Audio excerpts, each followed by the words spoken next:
Welcome to the Relational Recovery podcast. I'm your host, Wes Thompson, joined by my co-host, Austin Hill.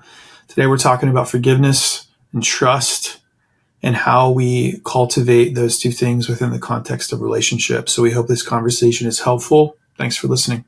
Hey, Austin. Hi, Wes. How you doing? Doing good. Good.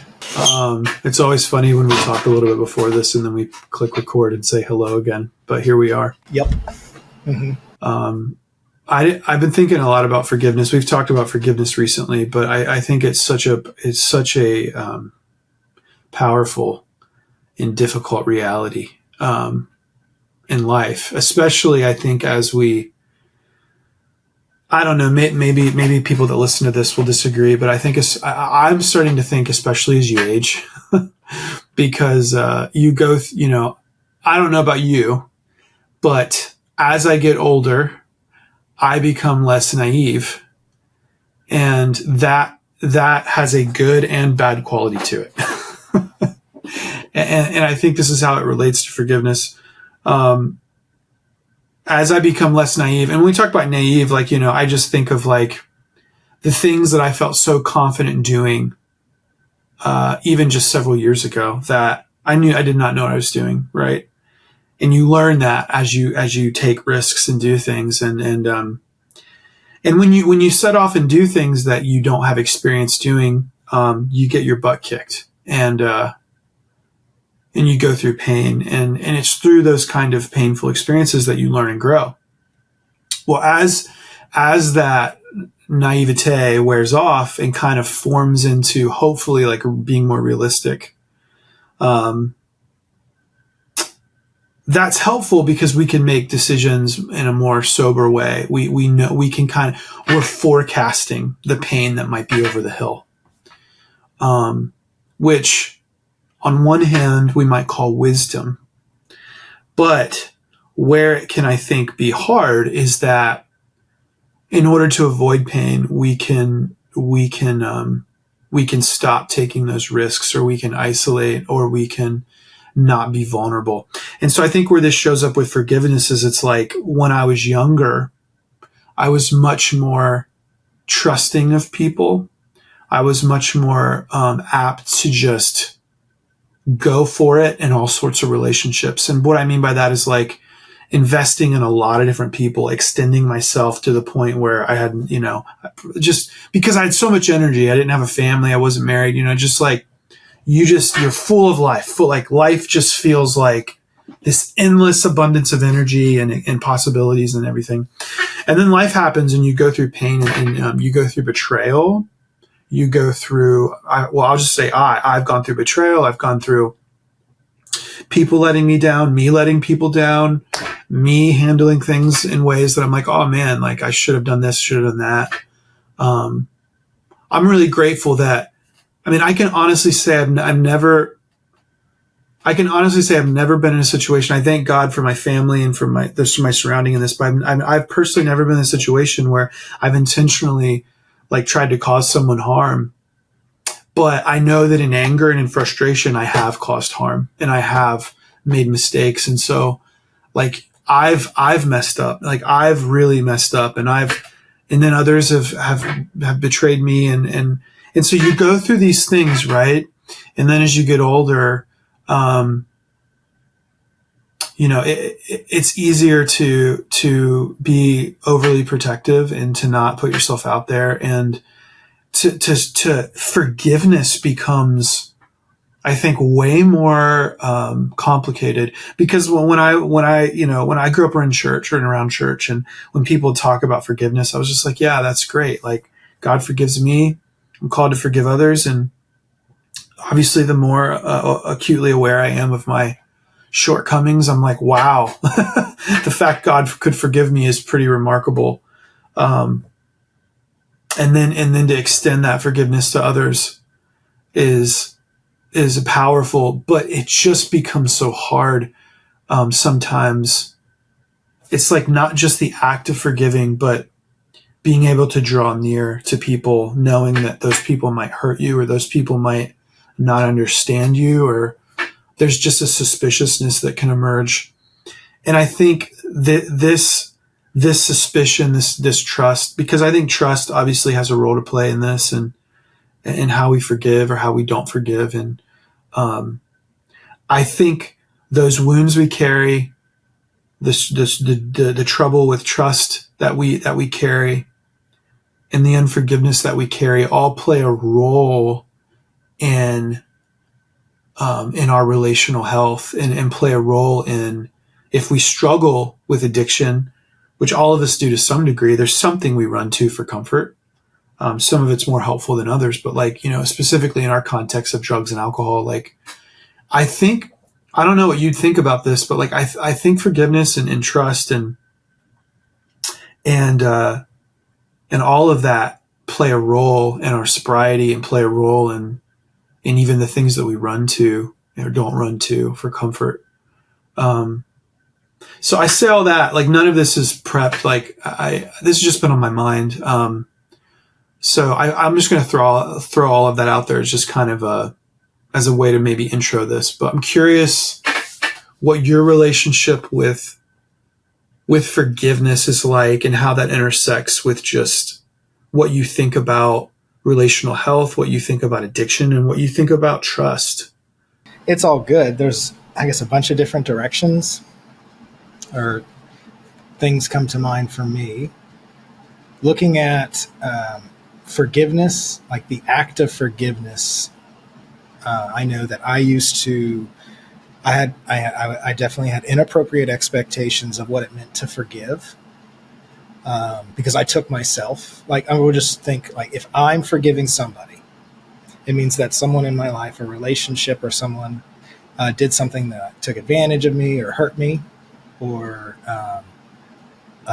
whatever that is. So I was in a relationship with someone who did something to hurt or harm me. We've talked about hurt and harm.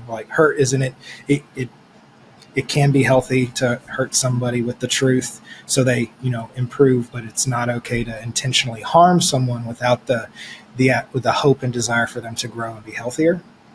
They both hurt, and we both have to, it's not fun to go through that. So if someone harmed me, or if I think through my past, when I know that someone intentionally lied to me or stole from me, or took advantage of who I am, or a past relationship or something like that, how I would forgive is I would do the classic forgive and forget, but I would just forget, and I'd skip over the forgive part, because in order to forgive somebody, you have to acknowledge that something wrong happened to you. Someone chose to do something wrong that happened to you, and I wouldn't even acknowledge that something happened to me. I just wouldn't even process it. So I would forget, and that's how I forgave. And that over time lessened how I valued myself, because I didn't matter in the relationship. Someone can do whatever they want to me because I don't matter. So my forgiveness was very shallow. But the night, anybody who's close to me knows that I am a scatterbrained person. So you could even call me flighty. So I forget things pretty quick. So yeah, it might, to me, that sounds like forgiveness, where I'm treating that person the same. I'm showing them, quote, grace. You can't see me, but I just did the air quotations, grace. So it's a gift. So I'm showing this person grace, but I haven't, in my old process was, I didn't even think about the pain that they inflicted on me, because I deserved it. So why should I? So that's not even forgiveness. It's just allowing people to treat me like a doormat. And there's no forgiveness in that. So the first step to forgiveness is acknowledging that you deserve to be treated with respect. And then knowing that someone did not respect you, or did something even unintentionally that was disrespectful or hurtful. You have to acknowledge that and be like, that hurt, that sucks. I have to process it. How do I see this action? What does it say about me first? And then you get to go through I'm going to forgive them. And forgive them means just I'm not going to hold it against them, or be angry at them all the time. And so there's that first step is knowing that someone did something wrong to you, knowing that it was wrong, it wasn't appropriate, and then acknowledging it and then feeling through that, saying like, this is how it affected me, but then not stopping there and then moving forward. And at that point, that's where it gets, to me, the most complicated, is what do I decide to do now with this relationship? How has this affected my trust in that person? Because trust, it's always there. The trust in a relationship ebbs and flows as time goes by. So how do I now trust this person? Do I trust them less? Do I trust them more? What is an appropriate amount of trust for that person? Because I think it's immature and naive, like what we talked about before, where I would just be like, I'm just going to naively give trust to somebody and just let them run me over again and again and again. Because I'm going to forgive them, because that's what Jesus told us to do. We have to forgive. Even love our enemies, the people who want to hurt you. And I translated that as putting myself in situations again and again and again where people could take advantage and hurt me. Like, that doesn't make sense. But it looked really good, because it would be, hey, I'm gonna give my bike to a guy who needs transportation to a job down the street. I don't know him really well. This is a bike that I really need, but I'm going to give him the opportunity to fail, and I'm going to trust him. And then he steals my bike. I see it at a pawn shop a week later. I'm like, crap. And then I see him again. Did that really happen? Yeah. And then I see it again. And I see it's like, dude, you stole my bike. Like, you're supposed to bring it back. It's like, oh, yeah, no big deal. And you know what I did? I forgave him in my old way of not realizing that wasn't cool. So I need to adjust my relationship with him. That doesn't mean I don't, like, care for him or I don't love him. But it's how I relate. You're just probably not going to give him another bike. Oh, no, I did. And then I never saw him again. Yeah, so it's just like, that's silly. But it wasn't my bike that time. It was a donated bike.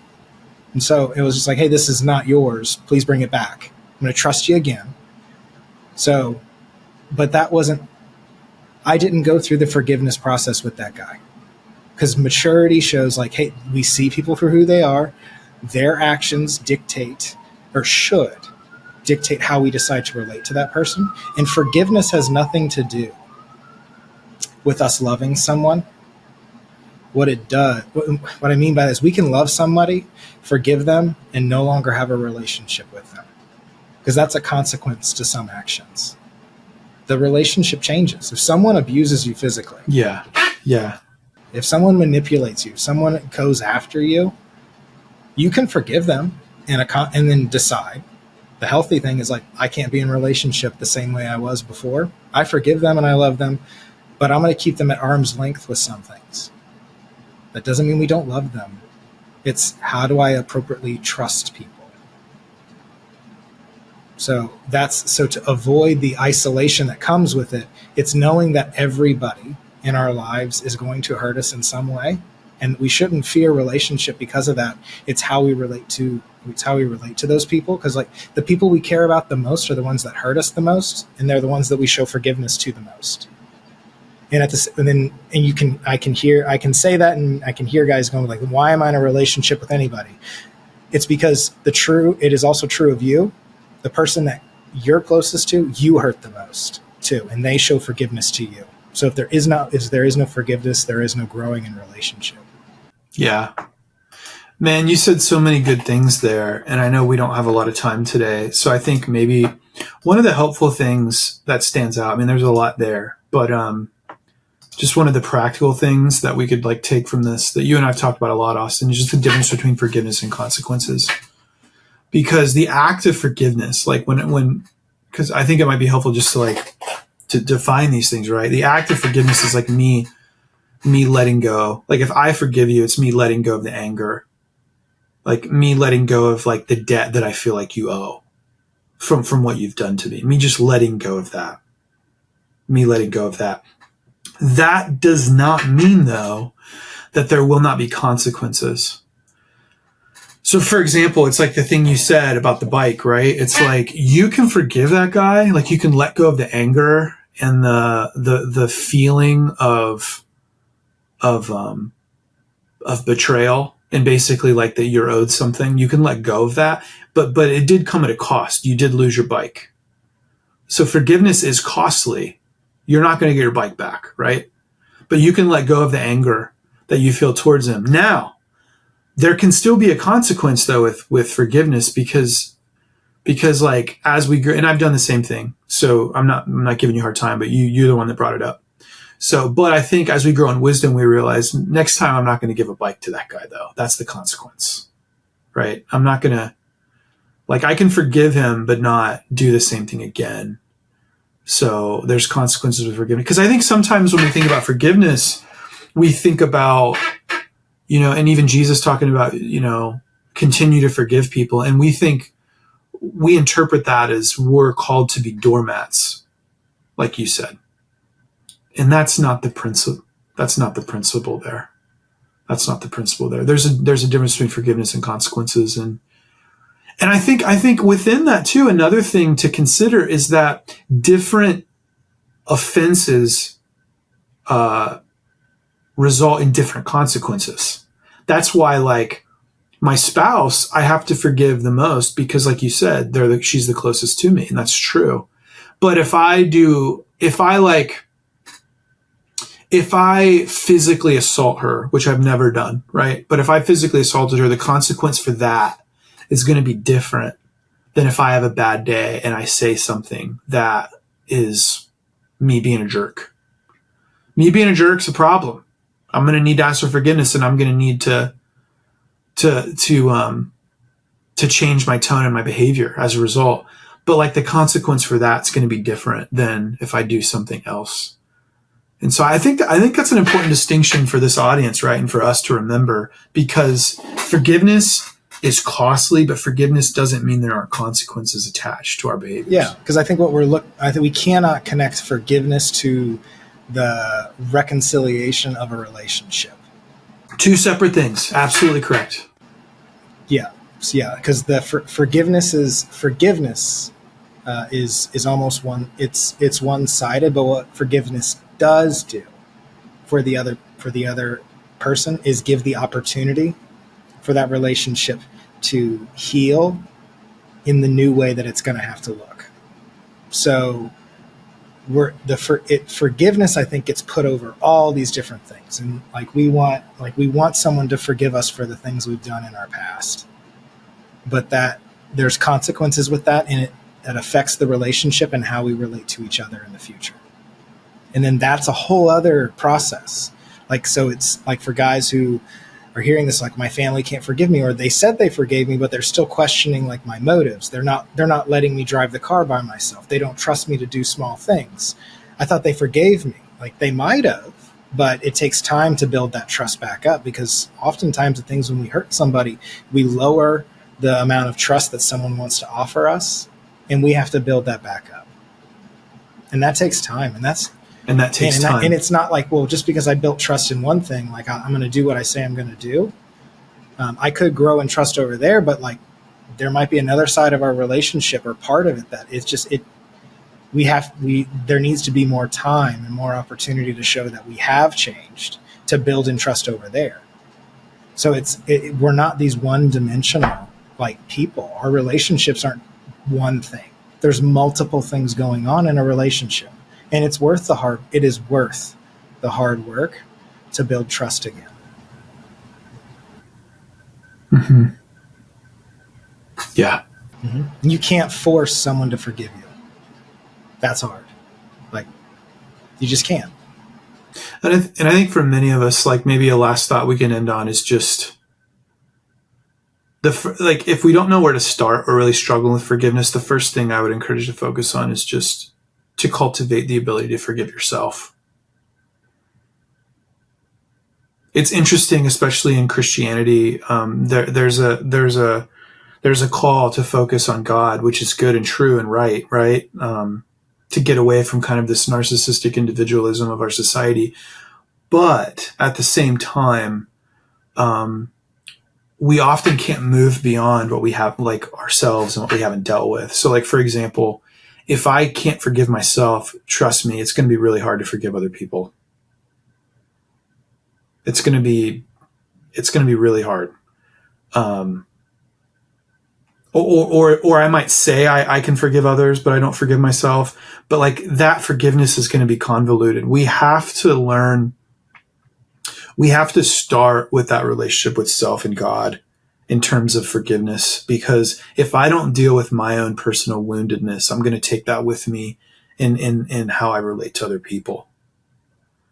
So just my encouragement to anyone listening is like, where are you feeling fear, guilt, and shame personally, and where might God be inviting you to receive His forgiveness and to forgive yourself? Because when we accept Jesus, His radical love, right? The love that He extends, that is gracious, because grace is goodness towards those who don't deserve it. None of us deserve it. We've all made mistakes, and we've all taken advantage of God's perfect love. But this graciousness that He's good to us, and in spite of that, when we realize that, when we accept that, that's where the power is. That's where the power is, and that's what we can anchor to. Or that's what can be our anchor, that can keep us steady when we feel like we're in a storm, if you will. And so I would just encourage you to focus on where you're struggling personally with yourself and letting go of things, and meditating on God's love for you and cultivating the capacity to receive that forgiveness yourself. Because once we do that, I think that becomes the fuel to then forgive others appropriately, and to ultimately be able to step back in to relationship with myself, with God, with others in a healthier way. Because what we often find when we're stuck relationally is that there's something probably within us that's not been mended yet, and we're trying to fix it externally. That's just typically the pattern that I see with myself and with others. So I don't know. Do you have any last thoughts? I think realizing, like, if this is the first time you're hearing a larger conversation around what forgiveness looks like, it's okay if you're just kind of like, man, I don't need to worry about forgiveness. Like, if you don't work on it, it's going to come back and bite you. And you have to, if you want to improve in relationships with others, if you want to mend relationships, learning to forgive yourself and others, that's the catalyst for it, because that's how we grow in trust. That's how you grow in trust, is showing and receiving forgiveness. So it is difficult, but it's worth the hard work.